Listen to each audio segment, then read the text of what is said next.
अस्सलाम वालेकुम स्टूडेंट, आप देख रहे हैं मेरे यूट्यूब चैनल तालीमी तरबियत की दुनिया। मैं हूं मोहम्मद यासिर इकबाल। कहते हैं पिक्टोग्राम मतलब ये एक पिक्टोग्राम जो दी हुई है जिसमें ये बसेस की पिक्चर है। Illustrate the number of buses registered with the registry of vehicles each year from 2008 to 2012। Number of registered buses. अब वो कह रहा है कि भाई 2008 से लेकर 2008 तक जो रजिस्ट्री ऑफ व्हीकल्स है, मतलब एक गाड़ियों की रजिस्ट्रेशन की जो ब्रांच है जहाँ पे गाड़ियाँ रजिस्टर होती हैं, नई ली जाती है तो फिर रजिस्ट्रेशन उसकी होती है नंबर वगैरह लगाने के लिए। तो कह रहा है कि वो इस तरह दी हुई हैं, यानी 2008 में अब देखें एक ये है, दो, तीन, और ये उसने आधी बस दे दी। अब आधी बस का क्या मतलब है? देखो आधी बस का ये मतलब है कि क्योंकि वो नीचे बता रहा है ईच बस रिप्रेजेंट 40,000 बसेस, तो इसका मतलब है कि 40,000 ये जो एक सिंगल बस है ये 40,000 को रिप्रेजेंट करेगी। तो 40,000 ये हैं, 40,000 ये हैं, 80,000, और ये फिर 40,000 120,000 एंड देन फिर ये हमारे पास कितना हो जाएगा 20,000, ये वाली हो जाएंगी। ठीक है, तो ये हाफ बस है, तो इसका मतलब है कि टोटल पूरी बस 40,000 बसेस की इक्वल है, यानी पूरी बस जो है वो 40 बसेस की रिप्रेजेंटेशन है, यानी एक बस को 40,000 बस के इक्वल कंसीडर किया गया है। तो लाजमी बात है जो आधी बस है वो 20,000 के इक्वल होगी। फिर इसी तरह 2009 में भी दी हुई है, 10, 11, 12 में दी हुई हैं।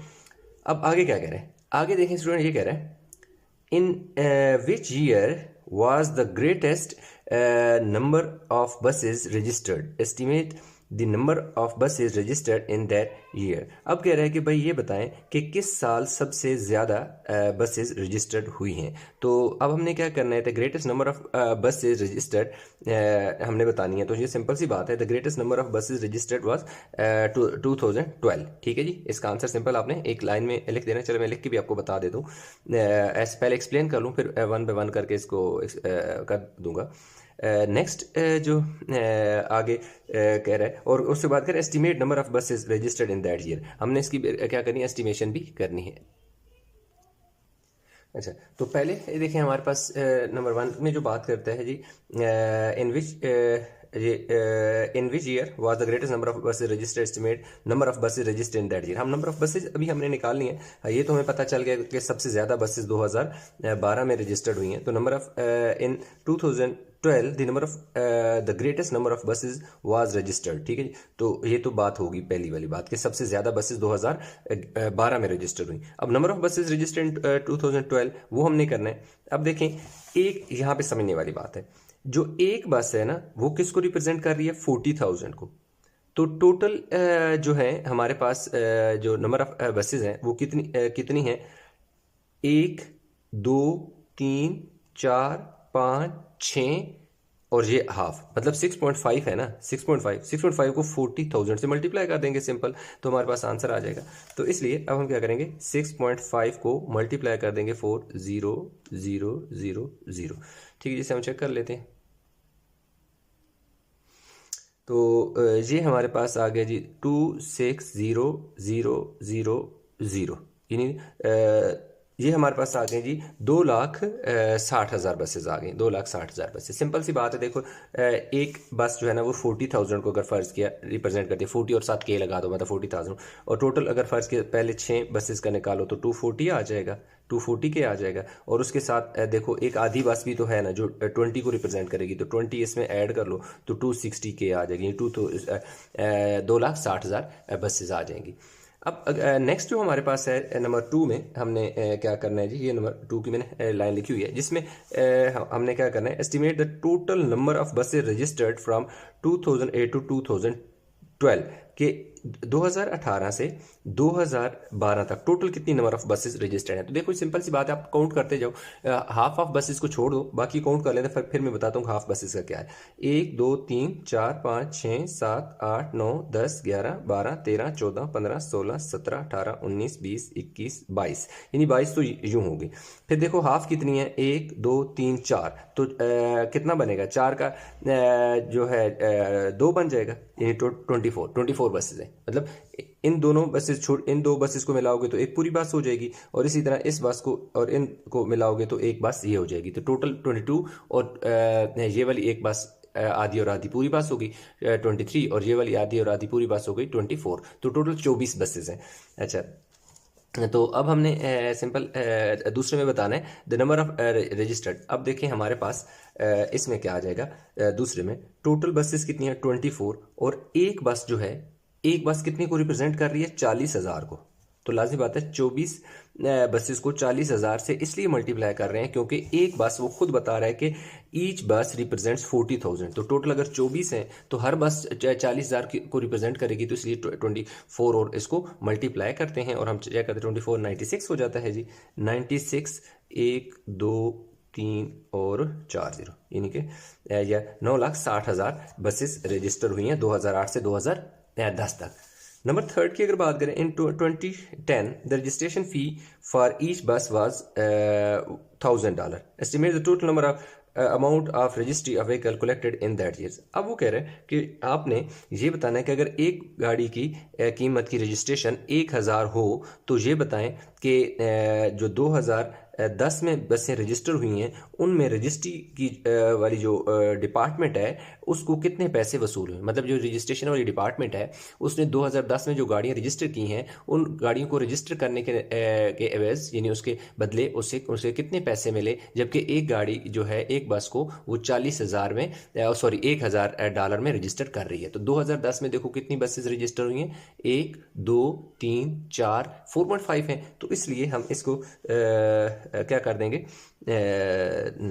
नंबर अच्छा इसमें हमारे पास नंबर थर्ड में एक हमारे पास आज ये टोटल अमाउंट है। ये थर्ड में मैं लास्ट में लिखने लगूँ, ज़रा बीच में मिस हो गया, ये थर्ड वाला यहाँ लिखने लगूँ, ये तो 4 वाला है ना, मैं थर्ड वाले यहाँ पे सॉल्व कर देता हूँ।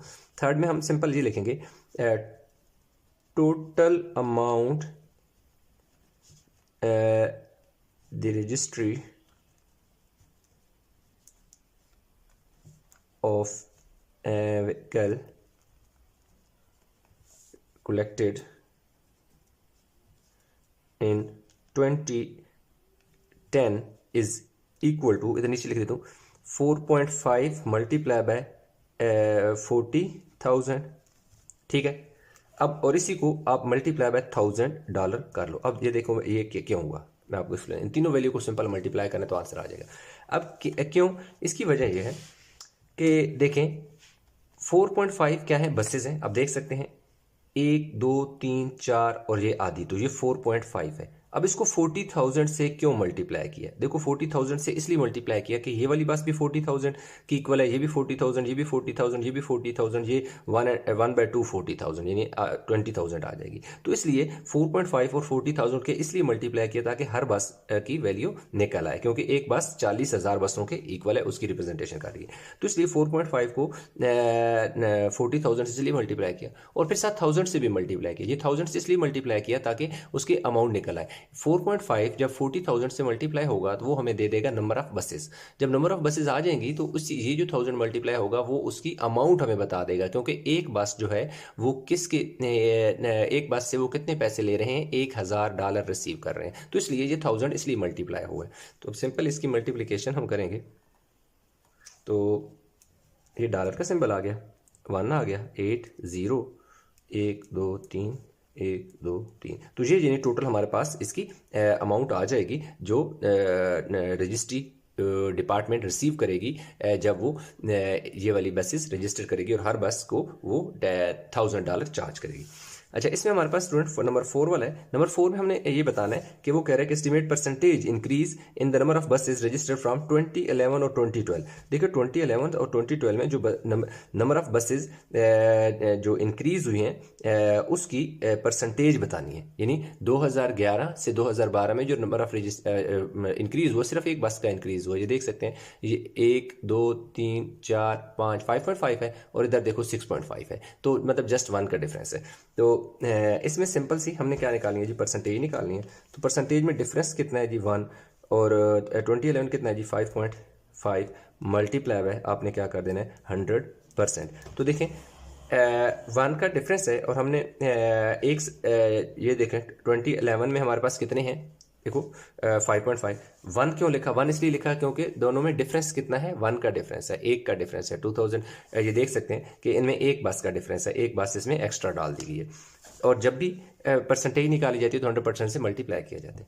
अब ये देख सकते हैं कि ये जो पॉइंट होता है ना, इस पॉइंट को हम ख़त्म करते हैं और इस पॉइंट की जगह क्या लगाते होते हैं, 10।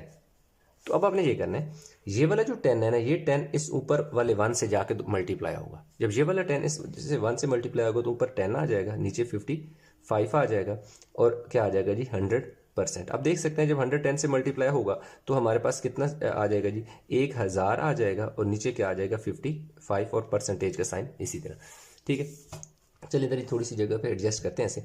अब देखिए इन्हें कैंसिल कर दें, ये यूँ लिखा हुआ है ना 1000 डिवाइड बाय 55 और परसेंटेज के साइन। अब 5 के टेबल से 5 2 10, 5 2 10, 2 जीरो ऊपर चलेगा, 200 आ गया, 5 11 सर, तो 11 आवर 200%, सॉरी 200 आवर 11%। तो अब देखें हमने सिंपल क्या करना है, 200 को 11 पे क्या कर लेते हैं, डिवाइड कर लेते हैं। 11 1 सर 11, इधर से कैरी लिया, क्या बचे जी, 2 बचे। ठीक है, और हमारे पास 11, सॉरी ये 1 है तो 8 बचा, ऊपर से हमारे पास कितना, नहीं 9 बचे, सॉरी ये 11 है ना, 11, तो इधर से क्या लिया, 10 10 में से 1 गया, 9 ऊपर से क्या होता है 0, तो 11 8 ज़र 88 बचेगा, पीछे क्या बचेगा 2। तो अब हमने क्या लिखा, 18 2/11%, तो इसका आंसर आ जाएगा हमारे पास 18 2/11%। बस ये इसका क्या है जी, आंसर आ जाएगा। इस तरह क्वेश्चन नंबर 1 जो है वो हमारा कंप्लीट हो गया है। तो इसके साथ ही जो हमारे पास क्वेश्चन नंबर 2 है और 3 है, ये हम कंप्लीट कर लेते हैं ताकि एक ही लेक्चर में सारा जो हमारा स्टूडेंट काम कंप्लीट हो जाए। तो चलते हैं हम क्वेश्चन नंबर 2 की तरफ। अच्छा, तो ये क्वेश्चन नंबर 2 में वो कह रहा है कि the table shows the number of students who play volleyball, basketball and tennis respectively. अब देखें ये उसने बता दिया कि स्पोर्ट 40 है, बास्केटबॉल 60 है, टेनिस बॉल क्या 50 है। कंप्लीट द पिक्टोग्राम, मतलब ये जो उसने डायग्राम, ये जो पिक्चर दी हुई है इसको कंप्लीट करना है। Student who play volleyball, basketball और टेनिस बॉल, मतलब इस पिक्टोग्राम को क्या करना है, कंप्लीट करना है। वो पिक्टोग्राम कैसे कंप्लीट होगी, इस लाइन, ये वाली लाइन हमारी हेल्प करेगी।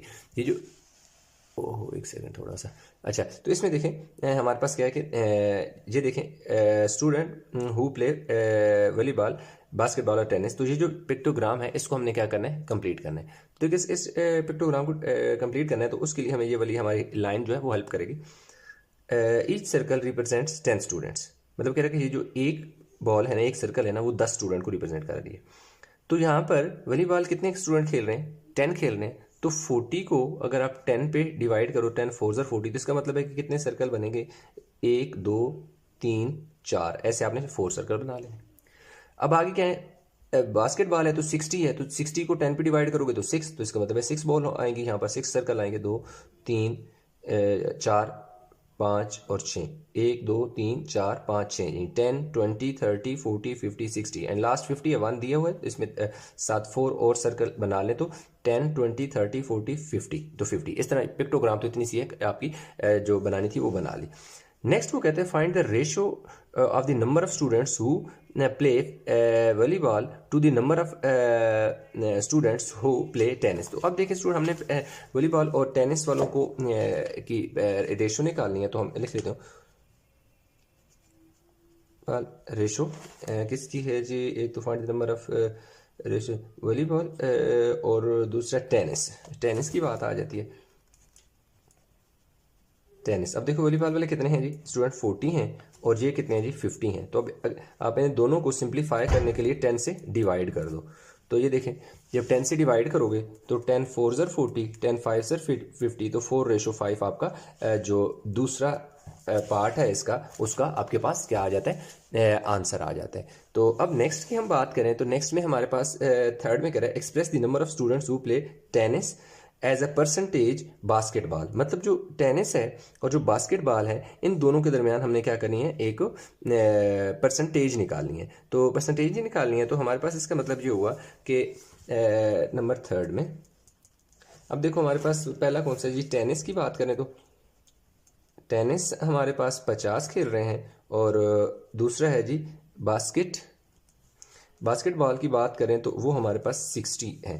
तो अब देखें परसेंटेज की अगर हम बात करें यूँ लिख लें रिक्वायर्ड परसेंटेज, रिक्वायर्ड परसेंटेज में हमारे पास क्या आ जाएगा जी, टेनिस बास्केटबॉल, क्यों कुछ डिवाइड बाई 60, क्यों कह रहे हैं कि टेनिस और बास्केटबॉल, यानी टेनिस वाले को ऊपर रखना है, बास्केटबॉल वाले को नीचे रखना है, मल्टीप्लाई बाय कितना हो जाएगा 100%। जब भी परसेंटेज निकाली जाती है तो साथ 100% मल्टीप्लाई, यानी 100 और परसेंटेज का साइन लगा दो। इससे देखें सिंपल सी बात है कि इस वाले जीरो को जीरो से क्या कर दो, कैंसिल कर दो, और आपके पास आ जाएगा जी 5/6 मल्टीप्लाई बाय 100%। अब इसको थोड़ा सा सिंप्लीफाई मजीद कर लेते हैं, 2 के टेबल से 2 3 ज़र 6, 2 5 ज़र 10 0, तो अब हमारे पास 5 मल्टीप्लाई बाय 50/3 और 7 परसेंटेज का साइन, तो 5 5 ज़र 25, 250/3%। तो एक्सक्यूज मी, अब देखें स्टूडेंट हमारे पास 250 को ना हमने सिंपल डिवाइड कर लेना है किससे, 3 से, तो 3 8 सर हमारे पास कितना आ जाएगा जी 24 आ जाएगा, 1 ऊपर से क्या उत्तर आएगा 0, तो 3 हमारे पास कितना आ जाएगा 3 ज़र 9 आ जाएगा और पीछे 1 बच जाएगा। तो आपने सिंपल परसेंटेज को ऐसे लिखना है 83, और ये वाला जो इधर आ जाएगा यानी जो रिमाइंडर है वो नोमिनेटर बन जाएगा, और जो वाजर है वो डिनोमिनेटर बन जाएगा, और 7 परसेंटेज का साइन, यानी ये वाला नंबर पहले लिखते हैं, उसके बाद इधर आते हैं ये वाला लिखते हैं, और लास्ट में ये वाला नंबर लिखते हैं। तो ये हमारे पास स्टूडेंट हमारा जो क्वेश्चन नंबर 2 है वो भी हमने कर लिया जी कंप्लीट। अब हमारे पास एक क्वेश्चन नंबर 3 है, बड़ा आसान सा क्वेश्चन है, वो ग्राफ से रिलेटेड है, वो अभी हम जो है कर लेते हैं। अभी देखें जो क्वेश्चन नंबर 3 है, अगर हम उसकी बात करें तो उसमें कह रहा है the table shows the number of copies of a newspaper distributed to households in each year from 2008 to 2012। अब वो कह रहा है कि जो टेबल आपको दिया जा रहा है इसमें क्या है कि number of copies of newspaper, यानी जो न्यूज़पेपर है अखबार है वो उसको डिस्ट्रीब्यूट किया गया घरों में 2008 से 2012 तक, वो इस तरह है, यानी ये वाला जो लाइन है ये ईयर्स वाली है, ये number of copies in thousands है, मतलब जो 2008 में 250,000 250,000 यानी के हिसाब से इन थाउजेंड्स 250 हो गया, 275,000, 290,000, 315,000, 280,000 कापीज़ जो हैं वो डिस्ट्रीब्यूट की गई हैं पर ईयर्स। अब वो हमें क्या कह रहा है, कह रहा है कि हमें ये कह रहा है कि भाई use a bar graph to illustrate the above information, मतलब एक बार ग्राफ बनाना है, बिल्कुल इस तरह का एक ग्राफ बनाना है और उसमें सारी इन्फॉर्मेशन इलस्ट्रेट कर देनी है। तो बहुत आसान सा क्वेश्चन है, इसका ग्राफ मैंने बनाया हुआ है टाइम ज़ाया करने के से बचने के लिए, मैं आपको एक्सप्लेन करता हूँ, बहुत आसानी से आप बना सकोगे। अब आप देख सकते हैं कि स्टूडेंट हमारे पास ये देखें, ये मेरे पास इसका ग्राफ है, ठीक है जी, मैं थोड़ा सा इसको ये देखें, ये स्टूडेंट हमारे पास ये आ गया। इसमें देखें हमने किया क्या, मैंने सिंपल ये किया कि इस तरह एक एक्स एक्सिस पे लाइन लगा ली और एक वाई एक्सिस पे लाइन लगा ली। अब जो मैंने इसका स्केल रखा वो क्या रखा, मैंने सिंपल 3 बॉक्सेस छोड़ के नेक्स्ट 3 बॉक्सेस को क्या किया, टू 1 ईयर्स की इक्वल कह दिया, यानी यहाँ से लेकर 1 ईयर्स है। फिर लाजमी बात है बार ग्राफ में बीच में गैप छोड़ते हैं, जितना गैप मैंने इधर छोड़ा था 3 बॉक्सेस का, इधर भी मैंने इतना बॉक्स छोड़ के मजीद फिर एक डॉट यहाँ लिया और यहाँ 3 बॉक्सेस लेके उनको 2009 कह दिया। फिर 3 बॉक्सेस दरमियान में जो मैंने बीच में गैप छोड़ना है वो लेफ्ट कर दिया, और फिर यानी 3 बॉक्सेस को मैंने 1 ईयर्स और यानी 2010 कह दिया। फिर 3 को लेफ्ट करके फिर 3 बॉक्सेस आप देख सकते हैं उनको 2011 कह दिया। फिर 3 बॉक्सेस गैप लेफ्ट करके फिर 3 बॉक्सेस को मैंने 2011 कह दिया, यानी यहाँ से यहाँ तक 2008 है, और यहाँ से यहाँ 9 है, यहाँ से यहाँ तक 2010, यहाँ से यहाँ तक 2011, यहाँ से यहाँ तक 2012 है, और बीच में जो मैंने 3 लेफ्ट बॉक्सेस लेफ्ट किए हैं वो सिर्फ लाजिम बात है बीच में गैप देना था बार ग्राफ में, तो इसलिए। अब अगर हम इस तरफ बात करें और इस तरफ क्या है ईयर्स है, इस तरफ क्या है नंबर ऑफ कॉपीज है, मैंने लिख दिया number of copies in thousands है। ये जो बड़ा बॉक्स है बिग बॉक्स यानी स्मॉल 10 बॉक्सेस से मिलकर एक बिग बॉक्स बनता है, तो स्मॉल 10 बॉक्सेस को मैंने 50 की इक्वल कहा है। अगर मैंने स्मॉल 10 बॉक्सेस को मैंने 50 की इक्वल कहा है तो उसका मतलब ये हुआ कि 50 डिवाइड बाई 10 करो तो आपके पास कितना आता है, इज इक्वल टू 5, यानी 1 स्मॉल बॉक्स 5 की इक्वल आ जाएगा। ये आपने जेन में रखना है क्योंकि हमने आगे एक बॉक्स भी हमें जरूरत पड़ेगा। तो ये देखिए पहले 10 बॉक्सेस को 50 का है, फिर 10 बॉक्सेस को 100 हो जाएंगे, फिर 150 हो जाएंगे, 200 हो जाएंगे, 250, 300 एंड 350 और इस तरह हो जाएगा। बीच में 275 में मैंने लिख दिया क्योंकि 275 कैसे हुआ कि ये देखें 1 2 3 4 5 बॉक्सेस हैं, तो 1 बॉक्स देखो मैंने क्या कहा है कि 5 की इक्वल है, तो 5 5 ज़ा 25 डेफिनेटली 25 जब 200 एंड 50 में ऐड करेंगे तो 75 ही हो जाएगा। अब जो पहला ईयर्स है उसमें 250,000 है, ठीक है, तो अब देख सकते हैं, अब बुक का पास रखें, मैं एक दफ़ा आपको बुक पे दिखा देता हूँ, बाकी आपने देख लेना है। ये देखें 250 है, तो आप देख सकते हैं कि इस जो वर्टिकल कॉलम है इसको मैंने 250 तक यहाँ से एक डॉट लिया। 250 के बिल्कुल सामने आपने क्या करना है कि 3 बॉक्सेस छोड़ के एक डॉट लेना है और उस डॉट को नीचे वाले डॉट से मिला देना है। फिर लाजमी बात है क्योंकि इसकी जो विड्थ है वो कितनी है, चौड़ाई 3 बॉक्स है, तो 3 बॉक्सेस और लेने हैं, एक डॉट लेना है और उसको इधर मैच करना है। और इसी तरह जो इस वाले को नेक्स्ट वाले जो है डॉट से मैच करना है, जहाँ से 2008 शुरू हुआ है और जहाँ एंड हुआ है, एंड वाले को एंड से मिला दो, स्टार्ट वाले को स्टार्ट से मिला दो। नेक्स्ट की हम बात करें तो नेक्स्ट में हमारे पास देख सकते हैं कि 275 है। तो आप देख सकते हैं कि ये जो 2009 है इसको मैंने ये देखो बिल्कुल ये देखो यहाँ पर 250 था, तो 1 स्मॉल बॉक्स 5 की इक्वल है। तो ये देखो 1 2 3 4 5 बॉक्सेस, तो 5 5 ज़ा 25, 250 में 25 ऐड करो तो देखो 75 हो जाता है। 75 पे मैंने एक डॉट लिया, उस डॉट को मैंने नीचे वाले स्टार्टिंग वाले 2009 के स्टार्ट वाले से मैच कर दिया। फिर देखो 3 बॉक्स ऐसे ले लिए और इधर इनको मैच करने के बाद फिर एंड वाले से मैच कर दिया। फिर नेक्स्ट अगर मैं देखूँ तो मेरे पास क्या है 290 है, तो लाजिमी बात है 290 है तो इसका मतलब है 250 में मुझे 40 और चाहिए। तो 1 2 3 4 5 6 7 8 यानी 8 बॉक्सेस, यानी इधर ये वाली लाइन आप देख सकते हैं कि ये यहाँ पे तो 250 है, तो 250 में मुझे 40 और चाहिए। तो एक बॉक्स जो है वो 5 की इक्वल है, तो जब मुझे 8 बॉक्स चाहिए होंगे क्योंकि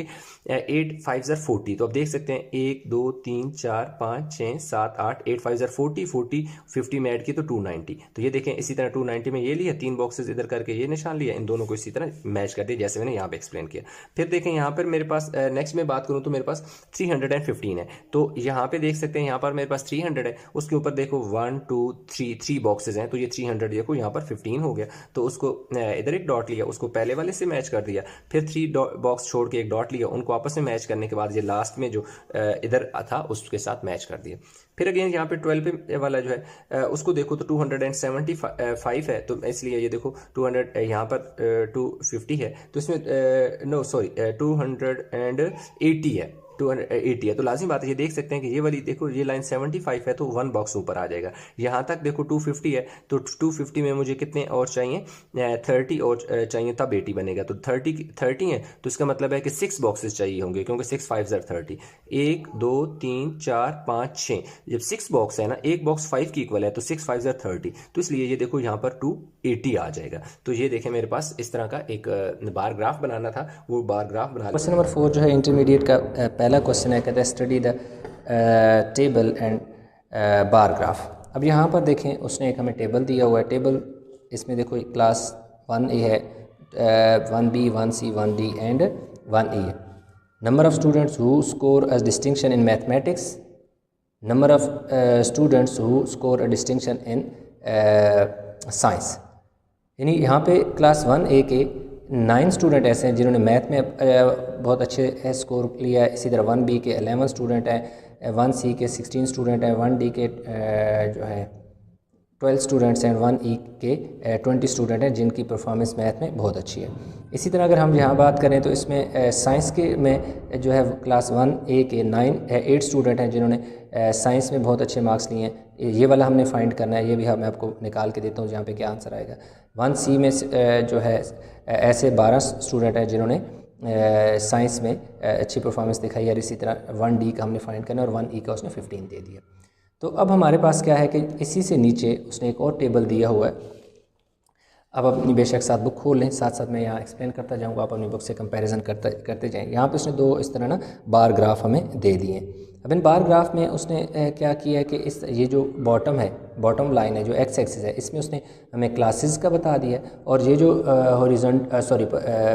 परपेंडिकुलर है जो वाई एक्सिस है उसमें नंबर ऑफ़ स्टूडेंट्स उसने हमें बता दिए।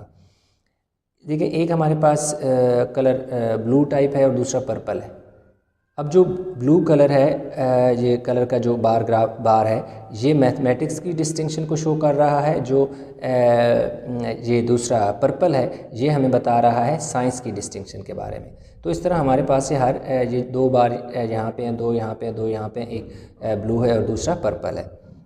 अब वो हमसे पहले तो हम ये देखेंगे कि यहाँ पर हमारे पास जो है क्या आंसर आता है और यहाँ पे हमारे पास क्या आंसर आता है। तो यहाँ पर हमारे पास जो है अगर देखें ये क्लास है हमारे पास 1B है, ठीक है जी, क्लास 1B है। क्लास 1B का उसने हमसे किसका पूछा है, साइंस का पूछा है, मतलब क्लास 1B है साइंस का। इसका जो बार ग्राफ है, इसकी कहाँ तक इसकी हाइट है वो हमने बतानी है। अब अगर देखें आप तो यहाँ पर जो थोड़ी सी डार्क लाइन है, ये 10 वाली लाइन से ऊपर जो है 1, 2 और 3 लाइनें ऊपर, क्योंकि इस 10 और 15 के दरमियान में क्या है कि 5 लाइंस हैं, 5 लाइन एंड 5 का डिफरेंस है। तो ये जो पर्पल लाइन है, ये वाली जो लाइन है 10 वाली, इससे ऊपर 3 लाइन ऊपर को टच कर रहा है, यानी ये जो 10 है, 10 से 3 लाइंस ऊपर गया तो टोटल कितना हो गया साइंस के 1B की जो डिस्टिंक्शन है दैट इज़ 13। तो देखो हमने 13 लिख दिया। अब इसी तरह अगर हम बात करें 1D की, तो 1D हमारे पास ये है, 1D की हमारे पास जो है वो ये देखो 15 वाली लाइन है, ये देखो ये 15 वाली लाइन आ रही है, 15 से एक जो है जस्ट लाइन ऊपर गया। अगर आप अपनी बुक पे देखें तो ये जो 15 वाली है वो हल्की सी डार्क है, जबकि उसके ऊपर जो है लाइट लाइंस हैं। तो 15 से एक लाइन ऊपर को टच कर रहा है, इसलिए 15 के बाद अगली पॉइंट जो है वो 16 है, तो यहाँ पर 16 आ गया। तो इस तरह टेबल तो हमारा कंप्लीट हो गया। अभी हम नीचे जो सब कुछ पॉइंट कहे हैं उनके बारे में हम देखें जी, स्टडी करते हैं। तो उसने कहा है complete the table and bar graph. उसने कहा है जी टेबल और बार ग्राफ वो हम कंप्लीट कर चुके हैं, हमारे पास 13 और 16 आता है, ये देखें हमने ऊपर लिख दिया। इसका पार्ट बी की बात करें तो find the total number of students in the 5 classes who score a distinction in mathematics और साइंस। हमने बताना है कि मैथमेटिक्स और साइंस में जो डिस्टिंक्शन है वो कितनी है, वो हमने बतानी है। तो इसके लिए हम क्या करते हैं कि पेज पर लिख लेते हैं। यहाँ पर जो थोड़ा सा सॉल्व करने वाला है, तो ज़रा बुक को मैं साइड पर करके यहाँ पर ना मैं लिख लेता हूँ, ठीक हो गई। अब मेरे पास क्या है कि जी मैं लिखूँगा total number of students who got distinction in math. क्या है, total number of student who got distinction in maths। देखो वो कितने, अब देखो हमारे पास 9 है। मैं पहले ये सारी वैल्यू लिख लेता हूँ, फिर मैं आपको बताऊँगा। 9 प्लस 11 प्लस 16 12 और 20 है। कैसे, अब देखें दूसरा भी मैं लिख लेता हूँ, फिर एक ही साथ में बता दूँगा। अब मैं नीचे लिखता हूँ जी total number of students who got distinction in science. तो साइंस वाले जो हमारे पास हैं जी वो 8 प्लस 13 प्लस 12 प्लस 16 प्लस कितने हैं जी 15 है। तो ये जो टोटल हैं जी हमारे पास अगर हम इन्हें ऐड करें, साइड पे मैं कैलकुलेटर पे ऐड कर लेता हूँ, ये 68 आ गया। दूसरी भी अब ऐड कर लेता हूँ,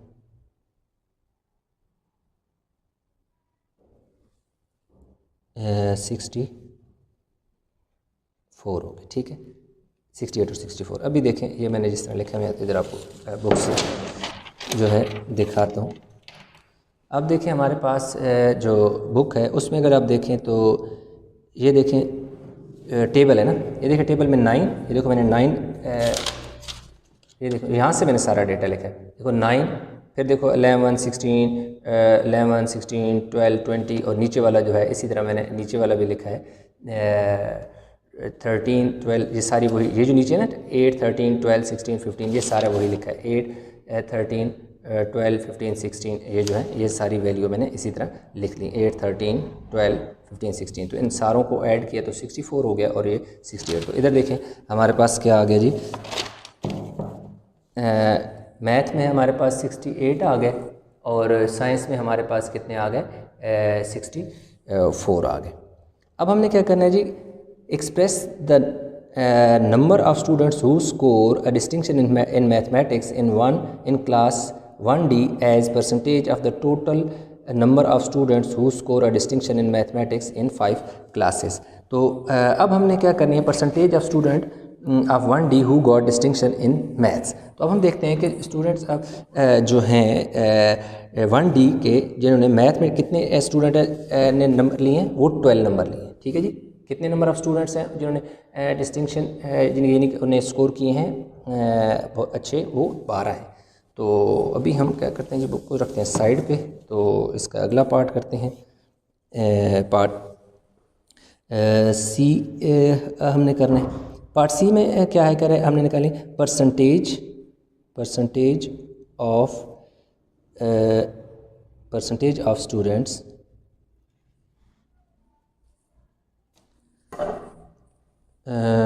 percentage of students of class 1D who got distinction in maths, कि मैथ्स में जो डिस्टिंक्शन हासिल की।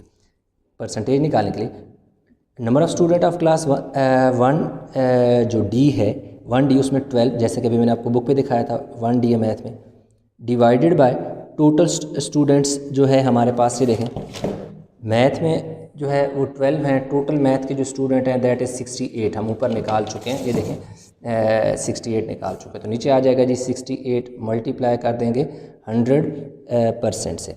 ठीक हो गया जी। अब हम ऐसा करते हैं कि जब ऊपर आ जाएगा जी 12 को जब 100 से मल्टीप्लाई करेंगे तो 1200 आ जाएगा, नीचे 68 आ जाएगा और साथ क्या आ जाएगा जी, परसेंटेज का साइन। इसको थोड़ा सिंप्लीफाई कर लेते हैं 2 के टेबल से। 2 3 ज़र 6, 2 4 ज़र 2 6 ज़र 2 0 ऊपर चले गए, हमारे पास आ गया जी 600 ओवर 34%। फिर अब 2 के टेबल से कैंसिल होते हैं, 2 3 ज़र 6, 2 0 हैं ऊपर चले जाएंगे, 2 1 ज़र 2 7 ज़र तो 17 आ गया 300। अगर आपको इस तरह कटिंग नहीं आती तो सिंपल आप क्या करें, 2 के टेबल से यूँ 34 को 2 से डिवाइड करें ना, तो 2 1 ज़र क्या आ गया जी 2, पीछे 1 बचा, ऊपर से 4 तो 2 7 ज़र 14। इस तरह भी आप कर सकते हैं।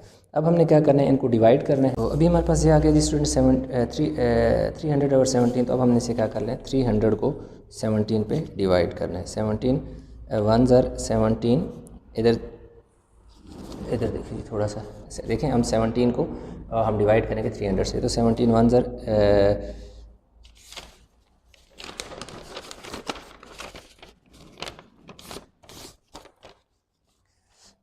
अच्छा, तो स्टूडेंट अभी हमारे पास ये देखो 300 ओवर 17 आ गया। अब हमने इनको क्या करना है, डिवाइड कर। ये देखो हमारे पास 300 है, उसको हमने 17 पे डिवाइड करना है। 17 1 ज़र 17, पीछे जी इधर से कैरी लिया, 10 10 में से 7 गए 3, इधर 2 में से 1 गया 1, ऊपर से आ गया 0। तो अब हमने क्या करना है, 130 पे लेके जाना है। तो 17 को 7 से मल्टीप्लाई करके चेक करते हैं। 17 7 7 ज़र 49 और 4 कैरी चले गए, 7 1 ज़र 7, हाँ तो करीब चला गया 119। किससे मल्टीप्लाई किया, 7 से, तो 119। तो पीछे हमारे पास कितना जी 1 1। तो हमारे पास इसका देखिए आंसर क्या आ जाएगा, 17 11 ओवर 17%। 11 तो जी हमारे पास इसका क्या आ गया जी, जब हमने डिवाइड किया तो इसका हमारे पास आंसर आ गया जी 17 11 ओवर 17% इसका क्या आ गया आंसर। तो इस तरह हमारे पास जी क्वेश्चन नंबर 4 का पार्ट सी हो गया। अब हमने क्या करना है, पार्ट डी करना है। तो पार्ट डी को हम कर लेते हैं जी इसके अगली वाली साइड पे। अब जो पार्ट डी है उसमें कहता है कि पार्ट डी में वो कह रहा है कि if there are 40 students in class 1D, find the percentage of the students in class who score a distinction in science। अब हमने इसका निकालना है कि अगर कह रहे हैं 1D में अगर 40 स्टूडेंट हों तो उसकी परसेंटेज निकालनी है जिन्होंने साइंस में डिस्टिंक्शन दिखाई है। तो अब हमारे पास क्या है जी, टोटल हमारे पास if total students of 1D is equal to 40, हम लिख देंगे इफ़ टोटल जो हमारे पास क्या है, if total students in class 1D is equal to 40 हैं। तो अब हमने निकालनी है जी percentage of student who got distinction. इधर निकालिए जी percentage of students who got distinction in who got distinction in science, science की बात कर रहे हैं, इन साइंस, तो वो इक्वल आ जाएगा। अब हमारे पास क्या है कि इधर देखिए हमारे पास साइंस में कितने हैं, इधर देखिए साइंस में जो 1D के तमाम स्टूडेंट ने जो डिस्टिंक्शन की हासिल की है, दैट इज़ देखो 16 है ना हमारे पास, जो 16 स्टूडेंट ने क्या की है डिस्टिंक्शन हासिल किया। अब वो कह रहा है कि अगर टोटल देखो number of student who got distinction in science वो कितने हैं 16। अब वो कह रहा है कि अगर टोटल स्टूडेंट 1D में 40 हो तो टोटल नीचे आ जाएगा number of total student multiply by 100%। तो अब हमारे पास क्या हो जाएगा, इसको हमने क्या करना है आगे सॉल्व करना है। अब मैं क्वेश्चन को थोड़ा सा फिर एक्सप्लेन करता हूँ। अब वो इसमें कह रहा है कि अगर टोटल नंबर ऑफ़ जो स्टूडेंट्स हों 1D में 40 हों, 1D में 40 अगर हों, उसने ऊपर टोटल स्टूडेंट तो नहीं बताया हमें, जितना भी उसने हमें ग्राफ बताया हुआ है, ये टोटल उसने हमें ग्राफ बताया हुआ है, इसमें कहीं भी उसने नहीं बताया कि टोटल नंबर ऑफ़ स्टूडेंट कितने हैं। तो इसलिए हमें जो है टोटल स्टूडेंट नहीं पता, तो उसने क्या कर दिया, ना उसने बताया, तो उसने सिर्फ ये बता दिया कि अगर टोटल स्टूडेंट 1D में 40 हों तो बताएं कि जिन स्टूडेंट ने साइंस में डिस्टिंक्शन हासिल की उनकी परसेंटेज क्या है। तो टोटल स्टूडेंट है जी 40, साइंस में जिन्होंने डिस्टिंक्शन की हासिल की, जिन्होंने बहुत अच्छे नंबर लिए हैं वो हैं दैट इज़ 16। तो हमने टोटल मल्टीप्लाई बाय 100। अब देखो इस वाले ज़ीरो को मैं इस वाले ज़ीरो से कैंसिल कर देता हूँ, तो मेरे पास क्या आ जाएगा जी 16 मल्टीप्लाई बाय 10 ओवर 4 और 7 क्या आ जाएगी परसेंटेज। 4 का टेबल 16 पे 4 टाइम जाता है, 4 4 ज़र 16, तो मेरे पास आ जाएगी 4 मल्टीप्लाई बाय 10%, दैट इज़ 4 10 ज़र 40%। 40% स्टूडेंट हैं होंगे अगर क्लास 1D में 40 बच्चे हों, अगर क्लास 1D में 40 बच्चे हों और उन 40 बच्चों में कितने 16 बच्चे क्या हों कि एक डिस्टिंक्शन हो उनके नंबर के, जिन्होंने बहुत अच्छे नंबर लिए हों, तो इन 16 स्टूडेंट की जो परसेंटेज बनेगी वो 40% बनेगी विद रिस्पेक्ट टू 40। लास्ट में वो जो बात कर रहा है वो कह रहा है जी is John way correct to say that there are 35 students in class 1E, explain your answer। तो इसका आंसर है जी नो। अब वो कह रहा है कि इसमें क्या है कि मैं आपको स्टेटमेंट रीड कर देता हूँ, इसका आंसर तो उसका नो ही है, लेकिन रीज़न मैं लिख देता हूँ नीचे ना। उसने वैसे रीज़न पूछी नहीं है, लेकिन मैं बल्कि कह रहा है एक्सप्लेन योर आंसर, तो मैं इसकी जो स्टेटमेंट है बोलता हूँ, आप बेशक लिख लें, नोट कर लें। तो आप क्या लिखोगे, नो के बाद लिखोगे John Way is incorrect to say that there are 35 students in class 1E, कि भाई वो जॉन वे जो है वो बिल्कुल इनकरेक्ट है ये कहते हुए कि टोटल जो है वो 35 स्टूडेंट हैं 1E में, because the table and the graph only shows the number of students who got distinction in maths and science, क्योंकि हमारे पास सिर्फ वो स्टूडेंट हैं, स्टेबल जो ग्राफ है उसमें उसने बताया है सिर्फ 2 सब्जेक्ट में, जिसमें साइंस में और मैथ में। तो देखिए ना, सिर्फ कोई भी क्लास जो है उसमें 2 सब्जेक्ट तो नहीं पढ़ाए जाते, 2 से ज़्यादा सब्जेक्ट पढ़ाए जाते हैं। तो इसलिए उसकी जो बात है वो गलत है, क्योंकि वो 35 इसलिए कह रहा है ना, वो 35 इसलिए कह रहा है कि ये देखो एक में जो 1E है ना, एक में हमारे पास देखो 15 है और दूसरे हमारे पास क्या है 20 है, तो 20 और 15 को ऐड करके 35 बता रहा है, कह रहा है 35 है। तो कह रहा है ऐसा नहीं है, 35 नहीं है। कुछ ऐसे भी स्टूडेंट हो सकते हैं जो दोनों सब्जेक्ट में भी डिस्टिंक्शन उनकी हो सकती है, मैथ और साइंस में, और ऐसे भी स्टूडेंट हैं। और दूसरी बात ये भी है, रीज़न है कि बहुत सारे और भी सब्जेक्ट हो सकते हैं जो अदर देन दीज 2 सब्जेक्ट्स हैं, तो इसलिए इसका रीज़न क्या है, नो है। तो इस तरह क्वेश्चन नंबर जो 4 है वो हमने कंप्लीट किया। तो अब हम चलेंगे क्वेश्चन नंबर 5 की तरह। हमारे पास जो क्वेश्चन नंबर 5 है, अब क्वेश्चन नंबर 5 में है क्या, वो कहता है कि the graph shows the number of candidates who set for examination in each year for 2000 to 2012। अब यहाँ पे उसने हमें एक ग्राफ दे दी है, जो ग्राफ दिया हुआ है उसके में इसी तरह ब्लू और पर्पल 2 कलर के जो बार ग्राफ हैं। अब 2 जो हैं उसमें क्या है कि हमारे पास ये जो हैं, ये हमारे पास जो ब्लू है वो पास हैं, और ये जो पर्पल है उसमें क्या है, नंबर ऑफ़ फेल स्टूडेंट्स उसने बताए हुए। अब उसमें हमसे जो वो पूछ रहा है, वो हमसे पूछ रहा है कि state the number of candidate who set for examination in 2009। 2009 में कितने स्टूडेंट जो है एग्ज़ाम दिए हैं, कितने। तो अब देखें 2009 जो है ये हमारे पास है। तो अब अगर 2009 में देखें तो यहाँ पे हमारे पास कितने हैं जी 1000 हैं, और इधर नीचे हमारे पास क्या है जी 900 है। तो 900 और 1000 के बिल्कुल बिटवीन में है, तो हम लिखेंगे कि जी नंबर ऑफ़ स्टूडेंट, आप लिख दोगे number of candidate who set for examination in 2009 is 950, तो आपका आंसर है। दूसरा, state the number of candidate who failed the examination in 2012। अब देखो 2012, देखो 2012 में ये हैं। अब देखो 2012 में मैं साथ साथ एक जो पेज है उस पर सॉल्व करता जाता हूँ।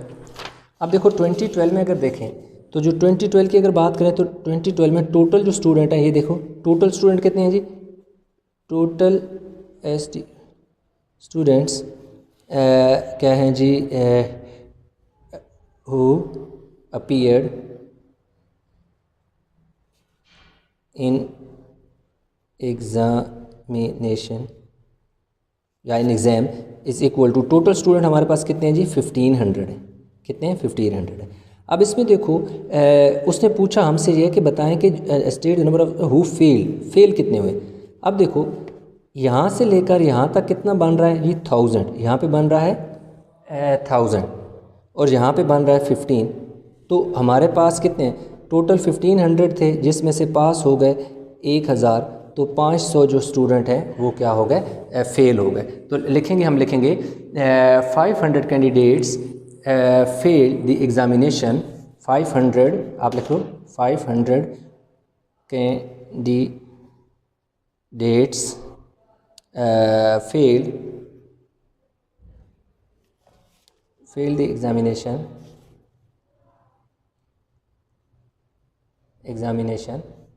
इन 2012। तो इस तरह हमारे पास ये वाला भी पार्ट हो गया, ये वाली। अब आता है हमारे पास जो पार्ट 3। अब पार्ट 3 में कह रहा है express the number of candidate who failed the examination in 2012 as percentage the total number of candidate who failed in the examination in 6 years. अब देखो वो हमसे ये पूछ रहा है कि टोटल नंबर जो ये 500 स्टूडेंट फेल हुए हैं ना, उन 500 स्टूडेंट की परसेंटेज निकालो उन तमाम स्टूडेंट के साथ जो 6 सालों में फ़ेल हुए। मतलब एक तो 500 स्टूडेंट तो फेल हुए हैं 2012 में, यानी 500 स्टूडेंट्स जो हैं वो फेल हुए हैं 2012 में। देखो 2011 में भी कुछ स्टूडेंट फेल हुए हैं, 2010 में भी फेल हुए हैं, 2009 में भी हुए हैं, 2008 में भी हुए हैं, 2007 में भी फेल हुए हैं। तो हमें सबसे पहले क्या निकालेंगे, जो नंबर ऑफ़ निकालें total number of student fail student, क्या निकालने जी, total number of fail student हमने निकालने हैं कि total number of fail student कितने हैं। तो वो देखो इज़ इक्वल टू 400,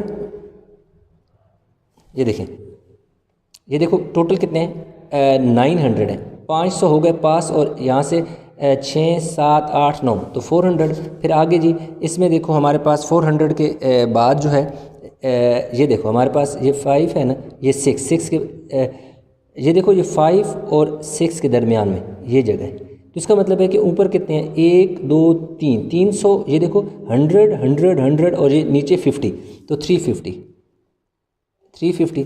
फिर देखो हमारे पास 2009 में कितने हैं, 2009 में ये देखो यहाँ 500, ये क्या है 600 और 600, उसके ऊपर ये वाला 100, ये वाला 100, ये वाला 100, कितने 300 हो गए। और एक हमारे पास क्या है जी ऊपर आ जाएगा सेकंड, हमारे पास कितने हैं जी 350। इसमें भी देखो 350 है, कैसे, ये देखो 100 200, यानी यहाँ से लेकर यहाँ तक 100, फिर यहाँ से लेकर यहाँ तक 100, फिर यहाँ तक 100 और ऊपर ये देखो हाफ है ना, इन दो लाइनों के बीच में है ना, तो 50, तो 350 और आ जाएंगे। अब इससे आगे हमारे पास देखो ये देखो यहाँ 500 है, यहाँ 600, यहाँ 700, ये 700 हो गए पास। ऊपर देखो 100 200 300 400, तो ऊपर हमारे पास कितने आ गए जी 400 प्लस। अब इसके बाद इसकी अगर बात करें तो इसमें हमारे पास 400 के बाद कितने हैं जी, ये देखो यहाँ तक हो गए स्टूडेंट पास। इसके ऊपर 100 एक, ये वाला 200, ये वाला 300, ये 400 और ये देखो 400 से ऊपर हाफ है, तो 450 प्लस 450 के बाद देखो हमारे पास यहाँ पे तो जो 500 हमने अभी निकाले हुए थे ना कि यहाँ 1000 है और यहाँ 1500 है, तो टोटल यहाँ पे कितने फेल हुए हैं 500 फेल हुए। 500। तो अब हम इन्हें क्या करते हैं जी, कैलकुलेशन कर लेते हैं सारों की।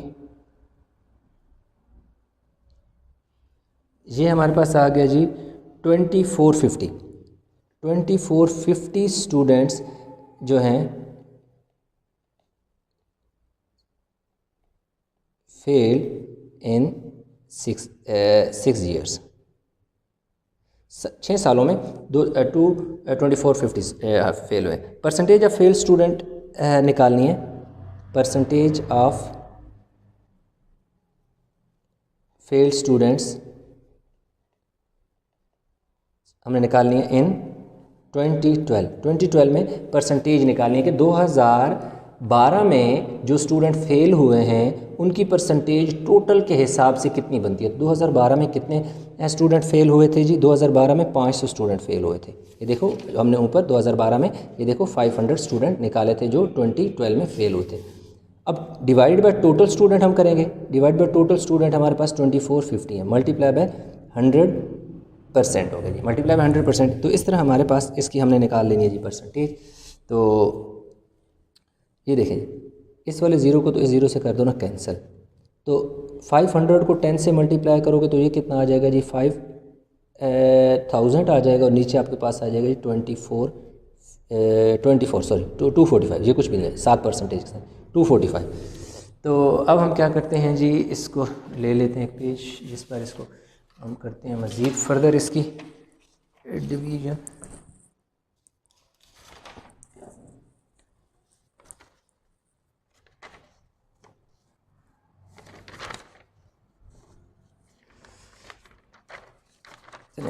इसी पेज पे जो थोड़ा सा जगह है इसमें कर लेते हैं। अब देखो हमारे पास कितने आ गए, ये देखें हमारे पास ऊपर कितने 5000 है, ये देखें 5000 को ऊपर रखा, 245 को नीचे रख लिया और परसेंटेज से। अब 5 के टेबल से इसको क्या कर दे कैंसिल, 5 1 ज़ा 5 3 0 हैं ऊपर चले जाएंगे, पूरा कट जाएगा। 5 का टेबल 5 4 ज़ा 20, 24 में से 20 चले गए, 4 बचे, इधर आके 45 बन गया, तो 5 9 ज़ा 45। तो अब हमारे पास आ गए जी 1000 और नीचे आ गया जी 49%। अब हम करते हैं जी 1000 को डिवाइड करते हैं किस पे 49, तो 49 2 ज़र कितना आ गया जी 98, ज़ीरो ऊपर भी लगा दो, ज़ीरो ऊपर भी नीचे लगा दो, तो ये आ जाएगा 1000 से 980 हमने क्या कर लेने हैं माइनस, तो हमारे पास पीछे कितना बच जाएगा जी, यहाँ 9, यहाँ 10 10 में से 8 गया 20। तो अब हमारे पास इसका आंसर आ गया जी 20, ये वाला डिवाइड बाय ये वाला इधर आ जाएगा, और ये नीचे ये वाला जो है ये 49%। तो ये हमारे पास 20 होल 20 ओवर 49% इसका हमारे पास आंसर आ जाएगा, यानी ये परसेंटेज है स्टूडेंट की जो फेल हुआ। अब कुछ स्टूडेंट अक्सर ये सवाल करते हैं कि सर आपने ऐसे किस तरह लिख दिया, आपने क्या हम इसको डेसिमल में लिख सकते हैं या नहीं लिख सकते। देखें आप इस तरीके से भी लिख सकते हैं, इन दोनों को 49 को अगर डिवाइड करें 1000 पे तो आपके पास कुछ वैल्यू आ जाएगी 20.4 समथिंग ऐसा कुछ आ जाएगा, ठीक है। तो अब बात ये है कि ये डिपेंड करता है कि आपके जो टीचर है उसके कि वो किस तरह की डिमांड करता है। अदरवाइज़ दूसरी बात देखें तो बुक के आखिर में अगर हम बात करें तो बुक के आखिर में ये वाला आंसर आ रहा है, तो बेहतर है कि आप ये वाला आंसर निकाल लें। अगर ये वाला आंसर नहीं है वो वाला आ रहा है तो वो भी ठीक है, लेकिन वो वही बात है कि टीचर के मूड पे या उनकी डिमांड पे डिपेंड करता है। गलत दोनों नहीं है, ठीक दोनों ही ठीक हैं, दोनों का मतलब एक ही है। वो डेसिमल में लिखा हुआ है, ये दूसरी तरह लिखा हुआ है फ्रैक्शन में। तो हमारे पास ये हो गया जी क्वेश्चन नंबर 3 का भी पार्ट। अब हमारे पास आ गया जी क्वेश्चन 4 में क्या कह रहा है, comment the trends in the percentage of successful candidate through over the 6 years, provide a reason for this trend. अब कह रहा है कि वो बताएं कि किस तरह का ट्रेंड था, कि आपने बताना है कि in the percentage of successful candidate. अब देखें आप यहाँ पर अगर आप ग्राफ पे देखें तो ग्राफ में आपको मुसलसल इंक्रीज़ नज़र आ रहा है, ये ब्लू कलर का मुसलसल इंक्रीज़ नज़र आ रहा है ब्लू कलर का। तो ये कंसिस्टेंट परफॉर्मेंस है, यानी कि जो सक्सेसफुल कैंडिडेट हैं थ्रू आउट द 6 ईयर्स उनमें क्या हो रही है, इंक्रीज़ हो रहा है, बढ़ रहा है। तो इसकी हमने क्या बतानी है, वो कह रहा है रीज़न बताएं। तो हम सिंपल सी बात है, मैं डिक्टेट करा देता हूँ आपको, आप रीज़न जो है इसकी लिख लें। आप लिखें the percentage of successful candidates increases because the number of students also increases. अब परसेंटेज इसलिए ज़्यादा हो रही है क्योंकि जो नंबर ऑफ़ स्टूडेंट्स हैं वो भी बढ़ रहे हैं। देखिए यहाँ पे नंबर ऑफ़ स्टूडेंट कम थे, फिर इधर थे, फिर देखो यहाँ पे और ज़्यादा हो गए, यहाँ पे और ज़्यादा हो गए, फिर ज़्यादा हो गए।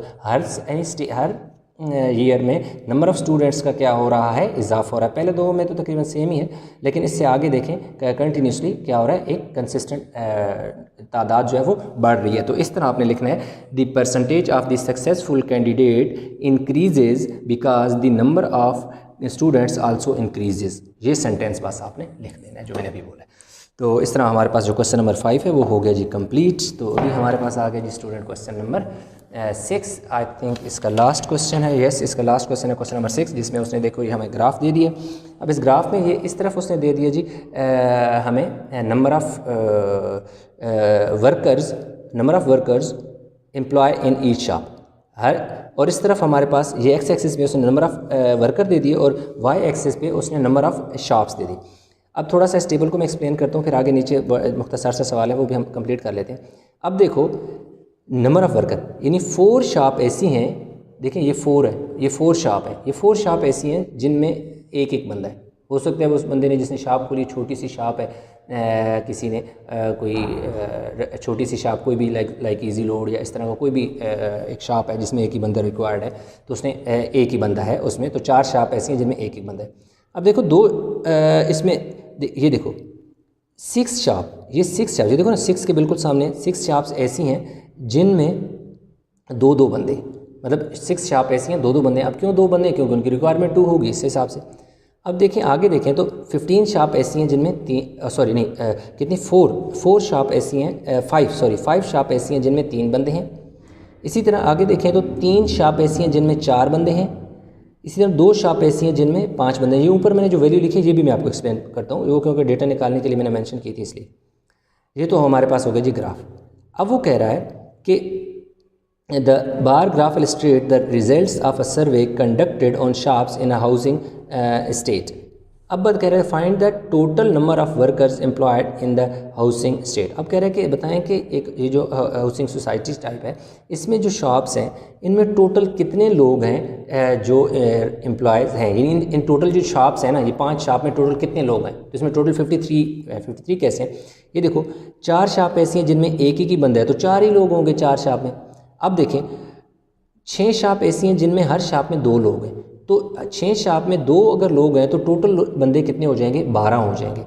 अब अगर बात करें कि 3 शॉप ऐसी हैं 5 शॉप ऐसी हैं जिनमें हर शॉप में कितने 3 लोग हैं, तो 5 शॉप में अगर हर शॉप में 3 लोग हैं तो 3 5 15 हो जाएंगे टोटल लोग। अब इसी तरह अगर बात करें तो हमारे पास 3 शॉप ऐसी हैं, ये देखो 3 शॉप ऐसी हैं, ये वाला जो 3 शॉप ऐसी हैं जिसमें हर शॉप में 4 बंदे हैं, तो 4 3 12।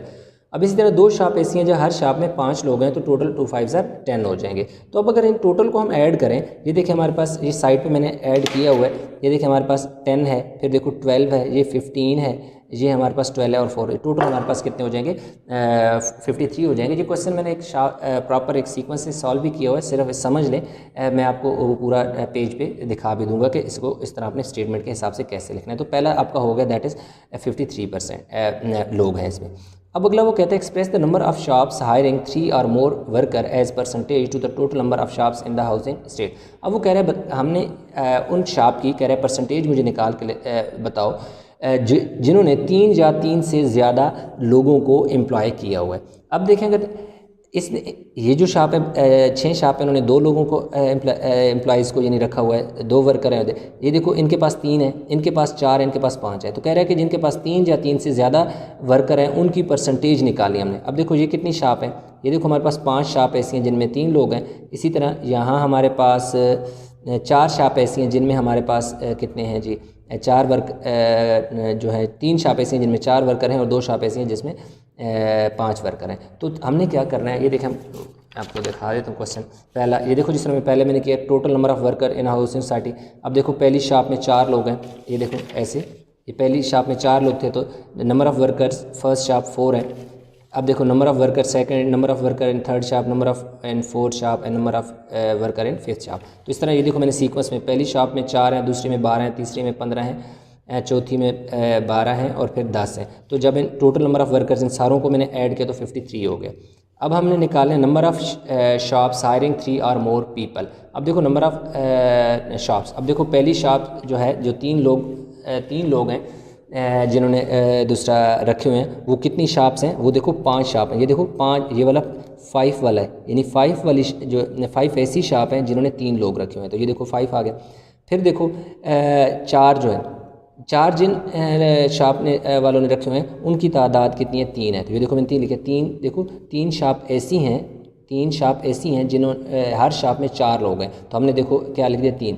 फिर देखो ये 5 जो वर्कर हैं उनकी शॉप की तादाद कितनी है, 2। ये देखो ये 2 शॉप्स हैं जिन्होंने 5 लोग रखे हुए हैं। तो उसने हमें कहा था कि 3 या 3 से ज़्यादा लोगों की जो वाली शॉप्स हैं ना, उनकी परसेंटेज निकालनी है। तो देखो 3 या 3 से ज़्यादा जो शॉप्स यानी कि ऐसी शॉप्स जिन्होंने 3 या 3 से ज़्यादा लोग रखे हुए हैं, उनकी परसेंटेज निकालने के लिए हमें उन शॉप की तादाद का पता होना चाहिए। इसलिए हमने क्या किया कि यहाँ पर इनकी हमने टोटल तादाद यानी उनकी तादाद निकाली, नंबर ऑफ़ शॉप निकाली, तो टोटल 10 शॉप ऐसी हैं जिन्होंने 3 या 3 से ज़्यादा लोगों को हायर किया हुआ है। तो परसेंटेज हमारे पास आई, परसेंटेज ऑफ शॉप्स हायरिंग 3 और मोर वर्कर है।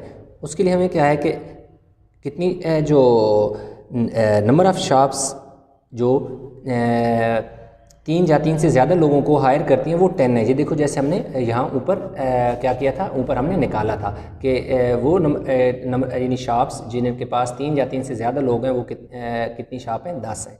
तो टोटल नंबर ऑफ़ शॉप्स जो हैं वो कितनी हैं जी, 20 हैं। अब देखो टोटल नंबर ऑफ़ 20, ये देखो ये आ गया।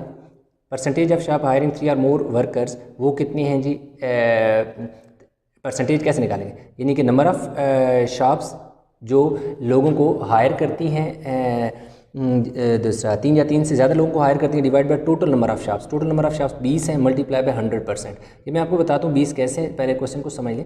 तो अब देखो इसको अगर सिंप्लीफाई करें तो हमारे पास ये इस तरह हो जाएगा कि 20 का टेबल जो है, ये देखें 20 का टेबल 5 टाइम जाएगा, 25 सर क्या हो गया, 100 हो गया। तो 10 मल्टीप्लाई बाय 50% शॉप ऐसी हैं जो क्या करती हैं कि हायर करती हैं 3 या 3 से ज़्यादा लोगों को, यानी 3 या 3 से ज़्यादा लोगों को जो हायर करती हैं उनकी तादाद 50% है। क्यों, टोटल है 20, जिसमें से 10 शॉप ऐसी हैं जो 3 या 3 से ज़्यादा लोगों को हायर करती हैं, तो लाज़मी बात है 20 का हाफ जो है 50% 10 ही होता है। तो इस तरह 50%। अब ये 10 कैसे हैं ये मैं पहले आपको बता दूं, फिर लास्ट वाला इसका पार्ट आपको एक्सप्लेन करता हूँ। अब यहाँ पे अगर आप देखें तो यहाँ पर देखो टोटल नंबर ऑफ़ शॉप्स का मतलब है कि ये देखो टोटल 1 2 3 4 5, ये तो मतलब उस तरह एम्प्लॉयज़ की तादाद है ना। यहाँ पे देखो नंबर ऑफ़ शॉप्स है। अब देखो यहाँ कितनी शॉप्स हैं, 4 हैं। ये देखो इसके बीच में मैं क्या लिख लेता हूँ, ये देखो 4, ये 4 शॉप्स हैं। अब इसमें देखें, इसमें हमारे पास यहाँ कितनी शॉप्स हैं, ये देखो 6, तो ये आके इधर 6 शॉप्स। अब यहाँ देखें कितनी शॉप हैं, ये देखो 5, ये देखो कितनी है जी 5। ये कितनी है, यहाँ देखो ये 3 शॉप्स हैं, और ये देखो यहाँ बिल्कुल 2 के सामने तो 2, तो ये देखो कितनी होगी 6 और 4 10 10 और 5 15 15 और 3 18 18 और 2 20। तो total number of shops is equal to 20 हमारे पास हैं। इस तरह आप चाहें तो आप यूँ ही लिख दें 4 प्लस इसमें इज इक्वल टू, इसके आगे बेशक लिख लें 4 plus 6 plus 5 plus 3 plus 2 is equal to 20 है। तो इस तरह हमारे पास ये 50% जो है आ गई, इसकी परसेंटेज आ गई उन शॉप्स की जो 3 या 3 से ज़्यादा लोगों को हायर करते हैं, वो भी हमने निकाल ली। लास्ट में पूछता है सजेस्ट वाई सम शॉप्स एम्प्लॉय मोर वर्कर्स दैन अदर्स। तो ये देखें, इसका वैसे पीछे ना उसने आंसर दिया हुआ है, अगर पेपर में पूछते हैं तो आपने भी लिख देना। इस तरह एक सेंटेंस मैंने लिखा है, आप अपने हिसाब से भी लिख सकते हो। मैं आपको वैसे एक्सप्लेन कर देता हूँ। देखो, हर जो ऑर्गेनाइजेशन होती है वो नंबर ऑफ़ एम्प्लॉयज़ जो है वो अपनी कैपेसिटी के हिसाब से जो है वो हायर करती है। अब जो ऑर्गेनाइजेशन बड़ी है, जिसकी काम ज़्यादा है, तो वो ज़्यादा लोगों को हायर करते हैं, जिनकी कम तादाद है वो कम लोगों को हायर करते हैं। तो सिंपल मैंने यहाँ लिखा है कि every shop employ workers according to their business capacity और नीड्स, यानी अपने बिजनेस की कैपेसिटी और नीड के मुताबिक जो है शॉप्स को शॉप वाले जो हैं वो नंबर ऑफ़ एम्प्लॉय को एम्प्लॉय करते हैं, नंबर ऑफ़ वर्कर को यानी जॉब देते हैं, रखते हैं। तो आई होप कि लेक्चर समझ आ गया होगा।